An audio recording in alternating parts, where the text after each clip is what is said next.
right, so last night we were able to get the Touareg running. Not driving, but running. Transmission didn't want to drive because of the, I'm thinking it's low on coolant or low on transmission fluid. So we ran it in the shop, had the heater valves open on hot. Eventually got warm air coming out of all the heater vents, front and rear. We cycled the air suspension a couple times and I put it into off-road height, which is what it's in now. And then I locked the suspension and left it sit overnight, and it looks pretty darn level. I didn't measure anything, but so yeah, that's pretty impressive.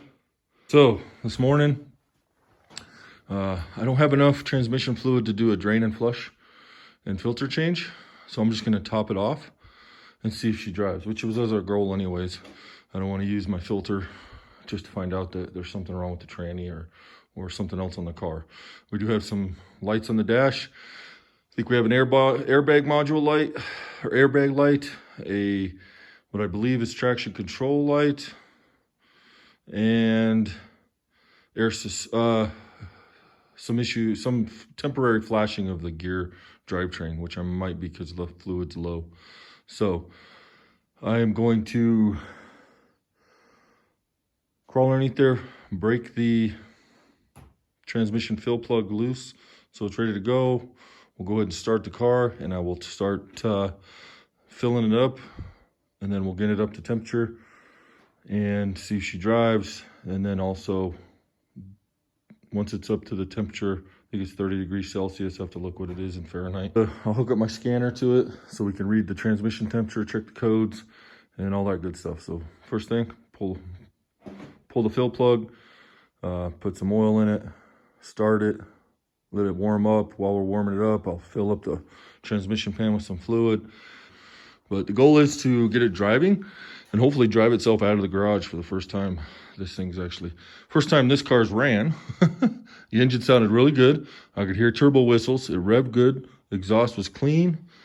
No stinks. I mean, it didn't even smoke us out of the shop. It was amazing. So really happy about that. So now see if we can drive under its own power. I'm going to check tire pressure and hopefully go for our first test drive here this morning or sometime today. All right, we got the new X tool connected. It's hardwired, charges off of the OBD connector. See, I got two check engine lights, or two dash lights. Temperature, coolant temperature's about 198, 195, looking good. Fuel tank and voltage is really good. Oil temperature is still low, hasn't come off the 150 mark. So we're gonna do a auto scan. Let's try that, huh?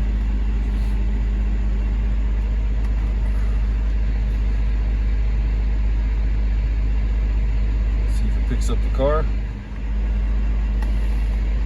So I put about 1.5 quarts of transmission fluid in there. I need to see what the temperature is on the tranny before I put any more. Cycle it through the gears. It tries to move forward. So it says, please open the hood for models after model year 2019 and press to enter the diagnostic system. So we're gonna hit no. Okay, so it figured it out. 2004 Touareg.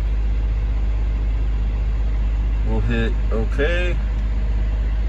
And then we'll just do a auto scan. See what all is in there, huh?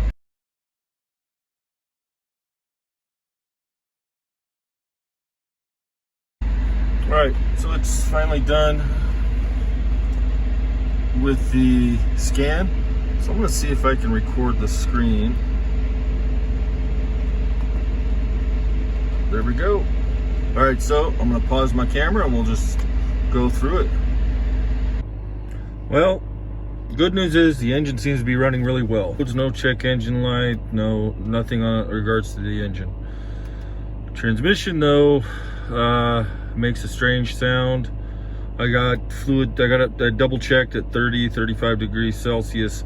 Transmission's full. I ended up having to add 1.5 quarts to it. I didn't have enough to do a full change, fluids change, but I got oil showing up here in a couple days, and I already got a filter and gasket kit for it. So contemplating whether I want to drop the pan and service the transmission just in case they didn't get the filter on there right, or missing an O-ring or something silly, or the wrong fluid. So it's kind of the first step on that side of it. We do have that symbol there in the middle between the airbag and the ABS. I believe that's got to do with the steering angle sensor. Then the airbag module, the airbag light, the error code for that is coming up as igniter for driver's side airbag, so it's in the steering column. Circuit too low. When I check I'm waiting for my scanner to catch back up, but when I check the steering angle sensor, I'm not getting any feedback. So it's like there's no sensor there. So I'm thinking they might have damaged the clock spring in this at some point. Don't know why they would have, but I'll get under there and check connections and stuff. Do some research. But seeing as how both the steering angle sensor, which typically is up here in the steering wheel, I know it's got a sensor down there on the rack and pinion itself, so I'm going to check and see what that sensor's for, verify the steering angle sensor's up here, and if it's the steering angle sensor and the airbag, then there's a good chance that the clock spring might be broke. I haven't tried. So the cruise control buttons work. You can turn it on, turn it off. Let's see if the radio controls work. Reporter's question saying only that he's focused now on volume controls work. Display light works. So front passenger airbag's off. Fault in running gear workshop. Please check lights.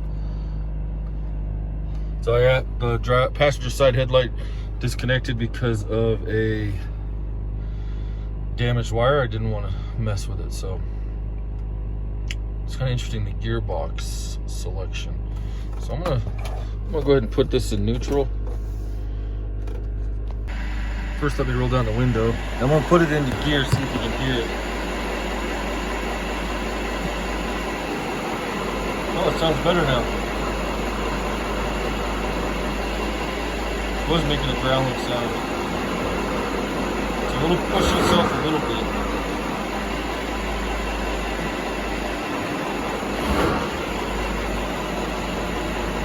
That's it.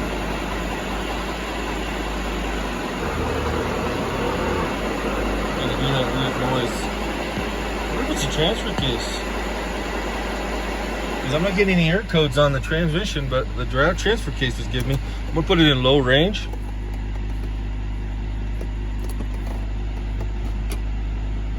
Okay, I'm in low range now.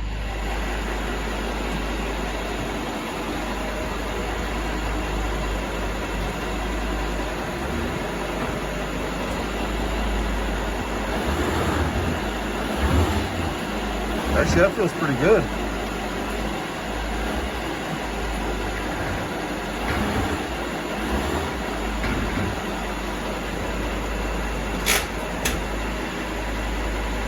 Definitely something weird though, because if I'm in drive and I go to put it in park, it'll click sometimes. So it's almost like that parking pole not engaging.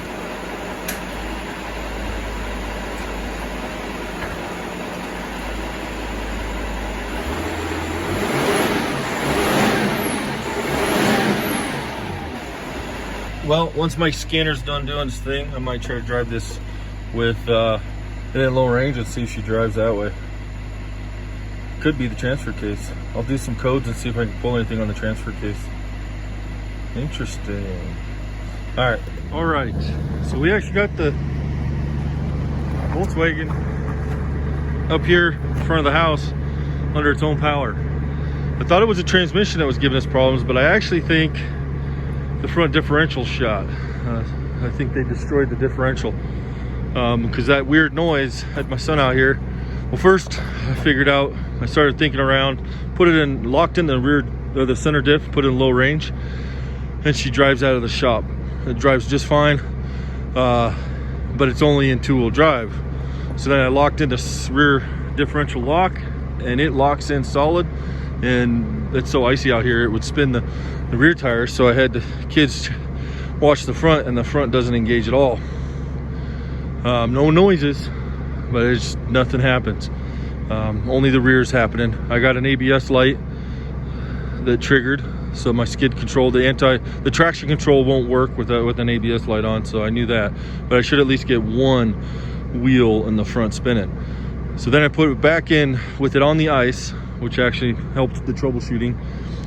Put it in normal high range, no lock on the center differential, and put it in drive or reverse, and you hear grinding noises. My son got under there, he could hear it. We tried to do a video, so we'll see if it turns out, but we can hear the front end. We can see the front drive line turning, the rear one does not turn. The front drive line turns, but the front axle doesn't do anything. It just makes some growling noises, so something's shot in there. And I guess the way this is designed, because of the traction control, it's sending all the power to the front tires, and nothing will turn on the rear when it's in high. If I lock the low, I think that's why I was thinking we had nothing on the transmission. So hopefully the transmission's good. I'm still gonna do a filter and fluid change when it shows up, but we got it out of the garage.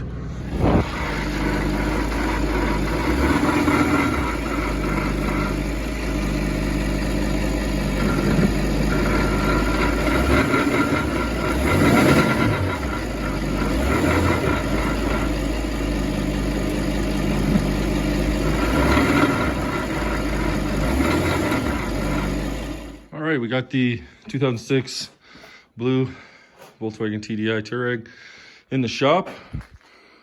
We are gonna pull this differential out of this one. I think I can do it from the top. Just take these off, unbolt the axle half shafts, and then unbolt it from the subframe and be able to take it off. Then we'll yank this one back out of the shop and get the 04 in here and swap out differentials. So that's the plan. So let's get started. We got Jenna in here, taking out that rear differential bolt. She's a big help. Pays to be small to fit in the tight spots, huh, Jenna? Yep. And get that bolt out. We went ahead and pulled the axle bolts out, and then the front two mounting bolts are removed. So once we get this back one out that she's pulling out, I'll see if I can lift it out through the top here, and we'll be done with this car. We'll yank it back out, put it up by the garage, and get the black one in here. So we got the black Touareg back in the shop, and we're going to be swapping out the front differential. We already pulled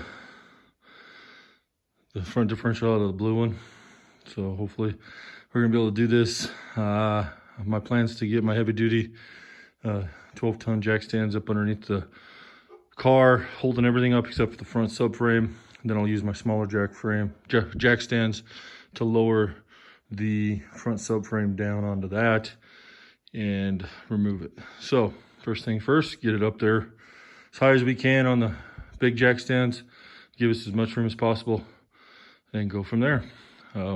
Just wanted to touch base. Had a few comments about why am I not working on the Ranchero. The plan was to be working on the Ranchero all winter, but life happened. The wife's Lincoln's having some serious trouble that needs to be addressed, and my goal is to get this car as a backup car so she has something to drive in the meantime while I get it tore apart and repaired. So got to keep the wife happy, and need a reliable vehicle for them to drive. So got to get this thing going and then got to get luckily the engine runs, so that's a plus. From what we can tell, it's just the front differential now. So we got a few little electrical issues to work out. We'll get this thing up and running, and hopefully in a couple days, I'll be getting the Lincoln in here to tear down. Once the Lincoln's done, the plan's to jump back on the Ranchero and the Excursion. Got a surprise coming. Been waiting on a lot of parts for that Excursion, so that's why it hasn't moved forward. But I am going to be tearing apart the axles, get them built, and in between working on the Ranchero. I need to get the Ranchero done. So bear with me. My parents understand, they're aware of it, and they're okay with it. So as soon as we get this done and the Lincoln done, then I can put my focus back on the Ranchero and the Excursion. So, all right, let me get these jack stands up underneath it. I'm not going to bore you with it because it's probably going to be time consuming for me just finding the best place to set the jack stands. It's the most stable. So, all right, so I got it up on jack stands. It's pretty high. See if I can get a side view.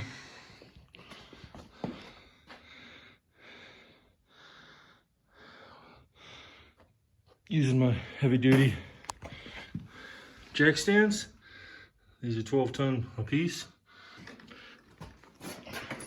While I got it up, I'll probably do the transmission service as well. Transfer case, rear differential fluid.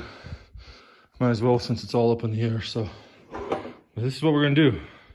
I pushed on it real hard, made sure it was stable. Everything's locked into place. So my next thing I'm doing, bust the wheels off and take the axle half shaft bolts out from the differential. I think there's 6 per side. When I took it off the blue one, they were pretty tight.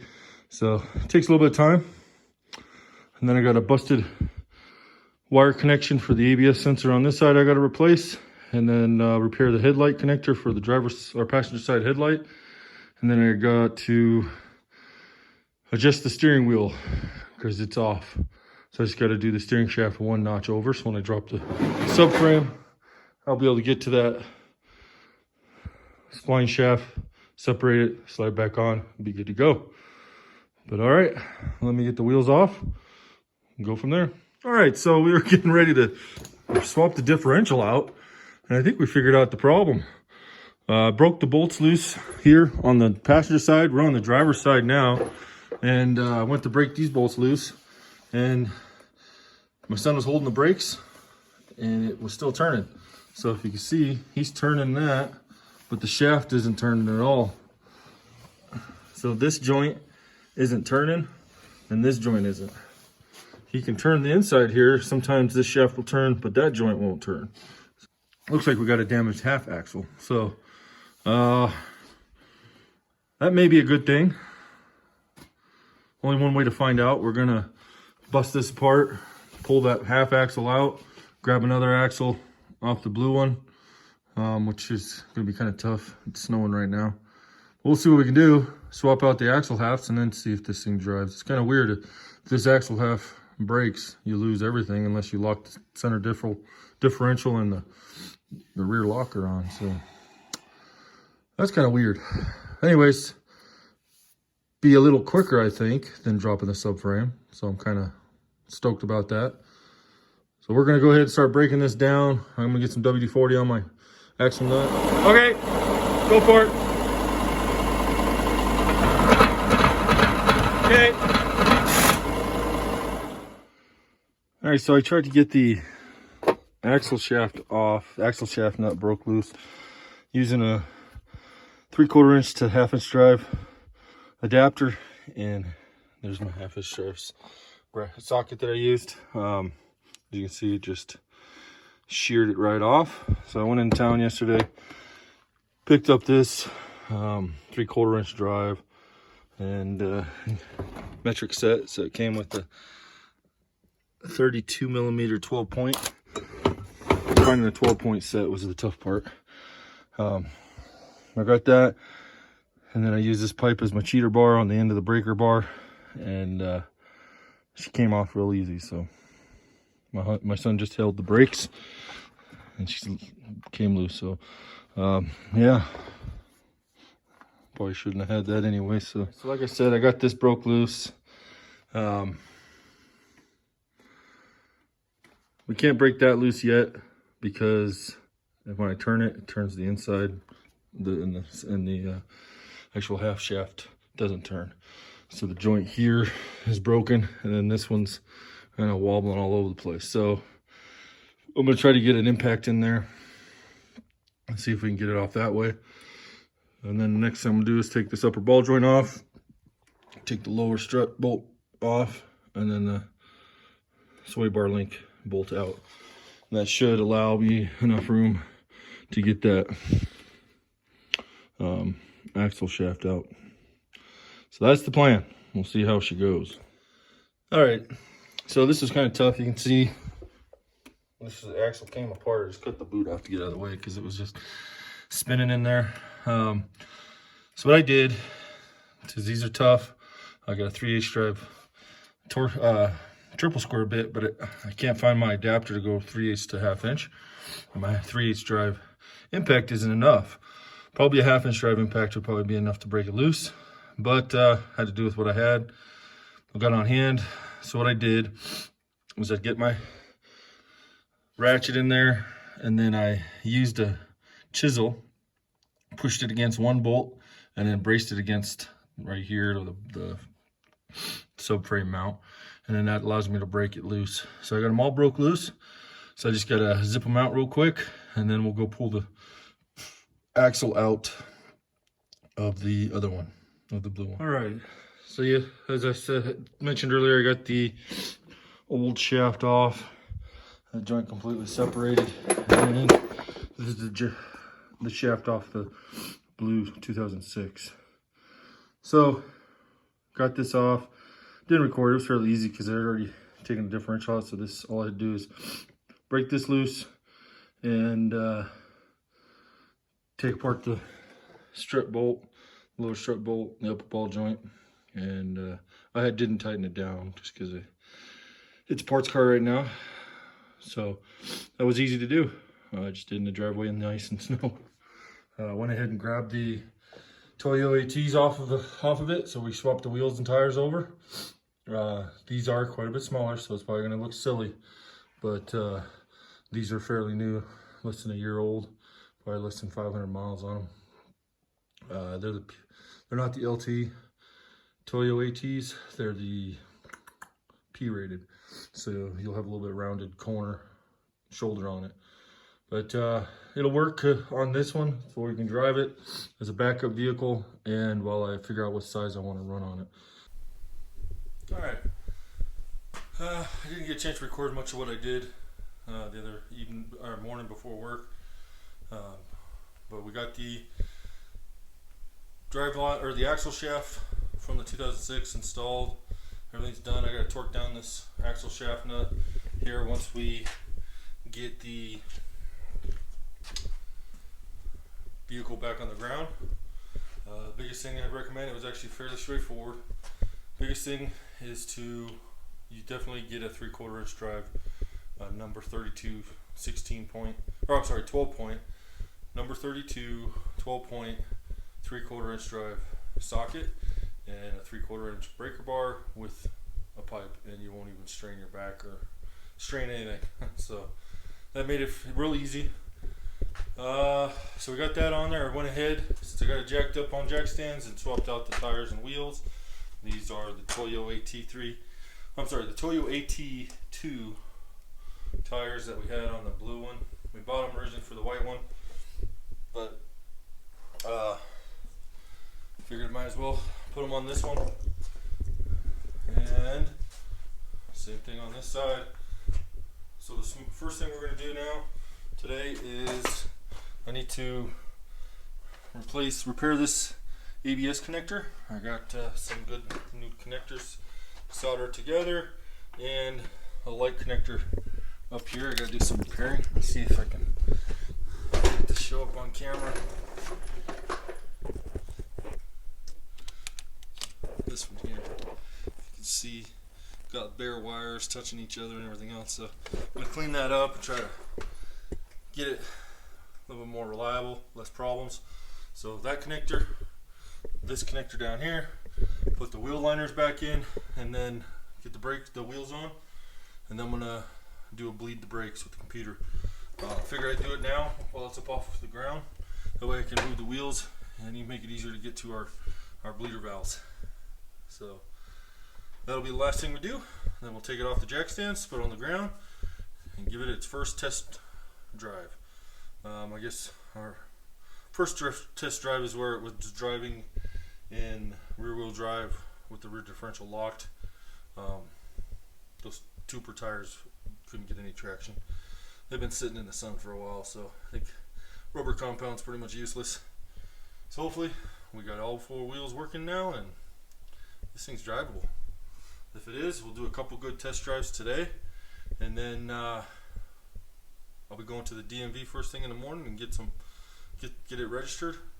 We can have it as a vehicle, backup vehicle. We start working on our Lincoln. So first thing, ABS connector, then the headlight connector, and then the wheel liners.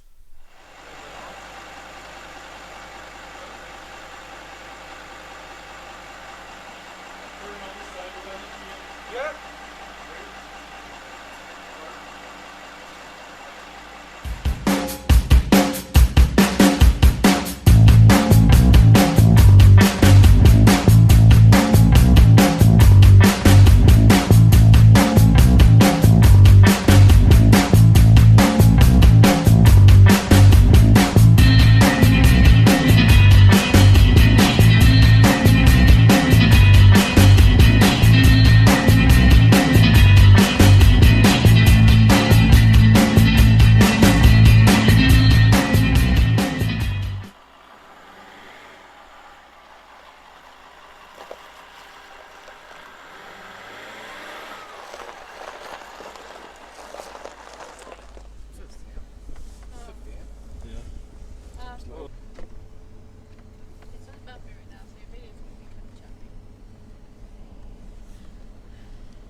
Okay, our first official test drive with the Volkswagen Touareg TDI V10. What do you think? We got RPM, we got coolant temperature. Is that a good thing? Yeah, nice power. Oh, power. I can do his voice. We got one headlight that's out. Oh, really? Yeah. Was it on before? It looks No. like it's winking.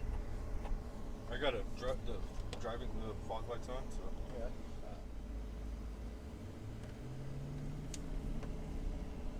Okay.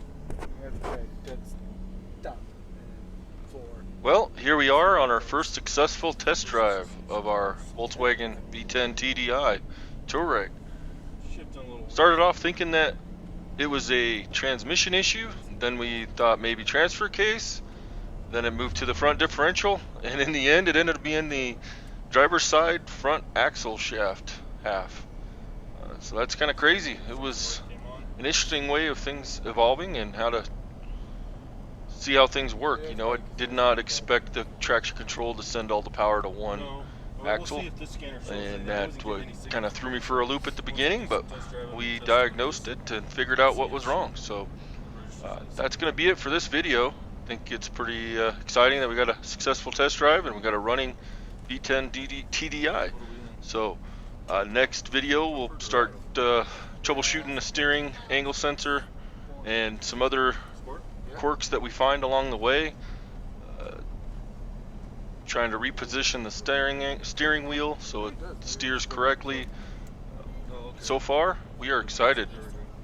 It's about time we get this thing running. So work out a few kinks and then we'll get started on the Lincoln.